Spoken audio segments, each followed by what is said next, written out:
नमस्कार फ्रेंड्स मुझे आपको स्वागत करुच्चा जर्नल्स यूट्यूब चैनल बंधुगण आज आलोचना करवा अंत्योदय गृह योजना। तो क्यों मैंने अंत्योदय गृह योजना अंडर रे सामिल हेबे, तो केमिति सामिल हेबे, कौन सब डॉक्यूमेंट दरकार पूरा डिटेल्स वीडियो रे विस्तृत भाव में आम आलोचना करवा। तो ता पूर्व तो आपन जदि आम चैनल को प्रथम टाइम आसछंती तो प्रथम सब्सक्राइब करंतु, पाखे थिबा बेल आइकन को क्लिक करनियंतु, कहीं ना आम जो वीडियो अपलोड करूँ आप देखिए सर्वप्रथम। तो बंधुगण एमती पूर्व वीडियो में कही कि वर्तमान चली प्रधानमंत्री आवास सर्वे चली तार शेष तारीख रही मार्च 31 तारीख। तो सरकार नुआ एक राज्य सरकार निजस्व योजना आसी जोटा रही अंत्योदय गृह योजना। जमती कि पूर्व सरकार जमती थिला मो कुड़िया थिला बिजु पक्का घर, बिजु पक्का घर को ना चेंज हो अंत्योदय गृह योजना।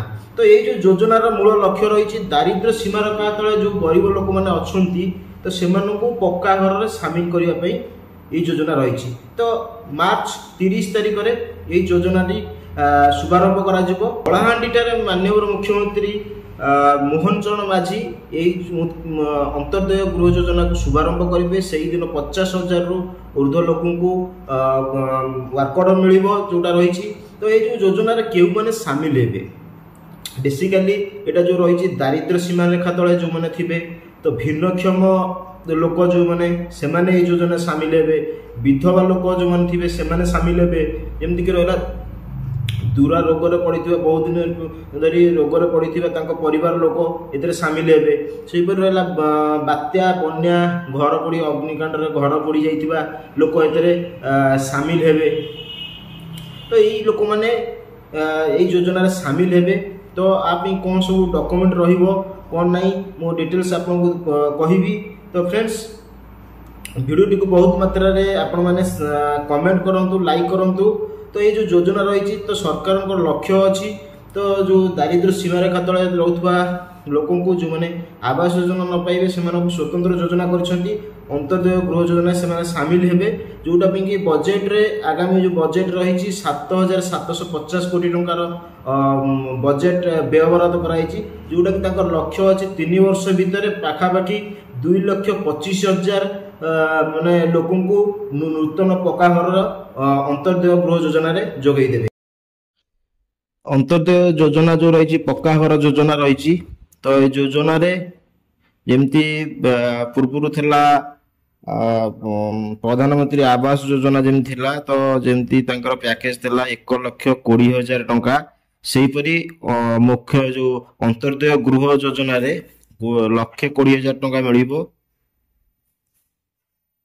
जोटा कि 3टा इंस्टॉलमेंट रे मिलिबो।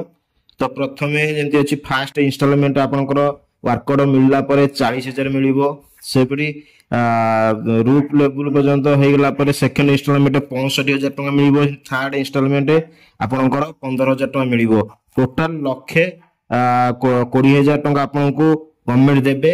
सेपरि जेमती थिला आवास योजना रे जदी आपण जोटा रही इनसेटिव कथा कहबा, जदी आपण 4 मास भीतर घर कंप्लीट करूछंती एयरपोर्ट पाइबा मात्रे तो आपको 20,000 टंका एक्स्ट्रा मिलिबो इनसेटिव। जदि 6 मास भीतर आपण घर कंप्लीट करूछंती तो आपको 10,000 टंका इनसेटिव मिलिबो।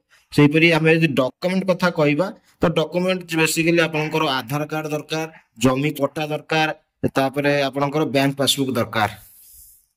तो यही योजना रो केमिति आपण अप्लाई करिवे तार वीडियो मु नेक्स्ट वीडियो रे नै आसीबी। आपण पूरा डिटेल्स केमिति फॉर्म आपण फिलअप करिवे आपण देखियो पइबे नूतन वीडियो रे। तो वीडियो टी भल लागितले निहाती गोटे गोटे लाइक करंतु, कमेंट करंतु। तो आपनको अंचल रे जो माने दारिद्र्य सीमा रेखा तले रहउछंती तो से माने यदि घर तांको पई निहाती आवश्यक, यदि घर न थाए से मानकर तो निहाती से मानको ए योजना विषय रे आपण माने निहाती जणांतु। तो फ्रेंड्स आज पे एतिकी, पुणी देखा हबो नुआ को एपिसोड रे नुआ को टॉपिक को नेसबी। तो विदाय दियंतु।